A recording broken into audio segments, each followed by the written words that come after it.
નમસ્કાર મિત્રો, હવે આપણે અજમલ કાકાવાળો જે કેસ હતો એને બાબતને લઈને થોડી અપડેટ આપી દો. આપણે જે આગળ વિડીયો બનાવ્યો એના પછી એક જે સોશિયલ મીડિયામાં પ્રેશર ઊભું થયું એના પછી પોલીસ ફરિયાદ લેવા માટે પાટણ આવે છે. અને પોલીસ જ્યારે ફરિયાદ લેવા આવી ત્યારે હું પણ ત્યાં હાજર હતો. પરંતુ એના પછી પોલીસ જ્યારે પાટણ આવી અને ફરિયાદ દાખલ કરવાની હોય છે, તો જે ફરિયાદ દાખલ કરે છે તેને અને વાસ્તવિકતાને બંને વચ્ચે ઘણું બધું અંતર છે. અને પોલીસ કોઈક ને કોઈક રીતે મહંતને છાવરે છે અને મહંતનું નામ એફઆઈઆરમાં લખતી નથી. બીજું કે લૂંટની કલમ અંદર દાખલ કરતી નથી. અંદર ઉલ્લેખ કરે છે 15,000 રૂપિયા ગુમ થયા આશરે, પરંતુ જે લૂંટ કરી એનો કોઈ અંદર ઉલ્લેખ નથી. એના પછી આપણે બધાએ જે શનિવારના દિવસે એસપી કચેરીએ જિલ્લા વડા જે બનાસકાંઠા છે એમને આવેદનપત્ર આપ્યું હતું. અને એમાં આપણે 7 દિવસનો એમને ટાઈમ આપેલો. તો એ 7 દિવસનો ટાઈમ શનિવારના દિવસે પૂરું થાય છે, જેમાં આપણે માંગણી હતી કે જે બી લૂંટની કલમ ઉમેરવી પડે, પ્લસ કે જે મહંતનું નામ, જે મેઇન અપહરણકાર છે એ મહંતનું નામ અંદર લખેલું નથી, તો એમનું નામ પણ અંદર લખાવવું જોઈએ. કેમ કે જે મુખ્ય સૂત્રધાર હોય આ બાબતમાં, તો સૌથી વધુ મુખ્ય સૂત્રધાર એ છે.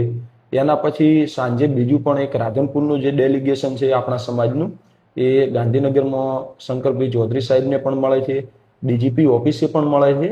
અને એના પછી 3 આરોપીઓને પાછા કરવામાં આવે છે, જેને આપણે આવકારીએ છીએ અને અભિનંદન પણ આપીએ છીએ કે આવા જે રીઢા ગુનેગાર છે એમને કાયદાની ભાષામાં આવી જ રીતની વાત કરશે તો જ એ રીઢા ગુનેગારો સમજશે.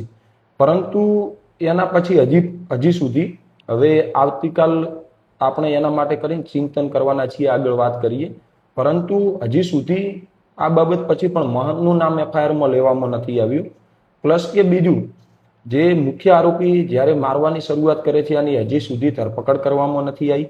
બીજા જે 10 લોકો છે એમની કોઈ ફક્ત 3 લોકોની ધરપકડ કરી અને પાસાની અંદર અલગ અલગ જેલમાં મોકલી આપવામાં આવ્યા છે. એ બદલ આપણે પોલીસ અધિકારીઓને ધન્યવાદ આપીએ છીએ.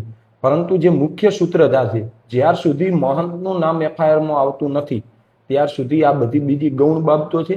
કેમ કે આ બધા એમના ચેલા છે. જે મુખ્ય સૂત્રધાર છે એ મહંત છે આમ, કેમ કે ખુદ પણ ત્યાં આગળ હાજર હોય છે. અજમલ કાકાને મારે એ પણ મારે છે. એટલે આ બાબતમાં સૌથી પહેલા મહંતનું નામ અંદરથી આવવું જોઈએ.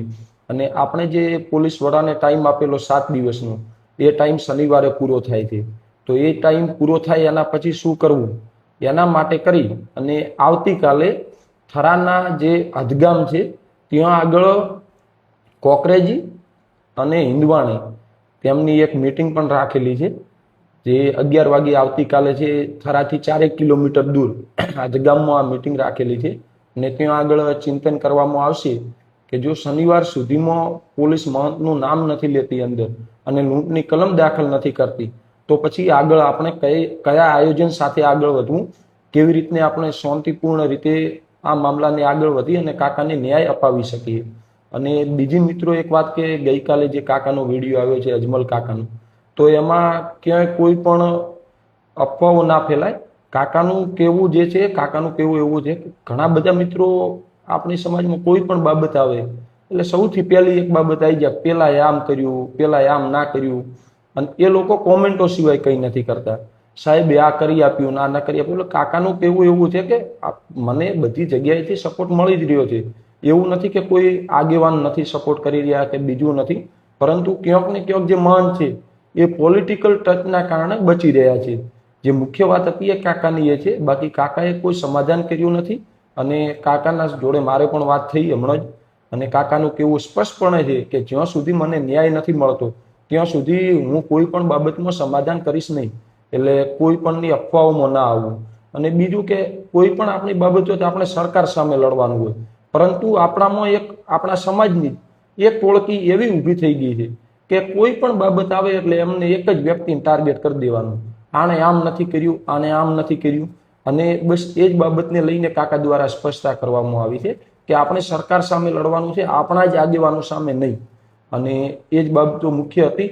આવતીકાલે આપણે બધા મળીએ હદગામે, થરા મુકામે. અને બીજું કે જે બી જો મહંતનું નામ નહીં આવે તો આગળ સરકાર એ ખુદ જવાબદાર છે જે બી કાયદો અને વ્યવસ્થા બગડે છે એના માટે. જય અર્બુદા, જય શ્રી રામ.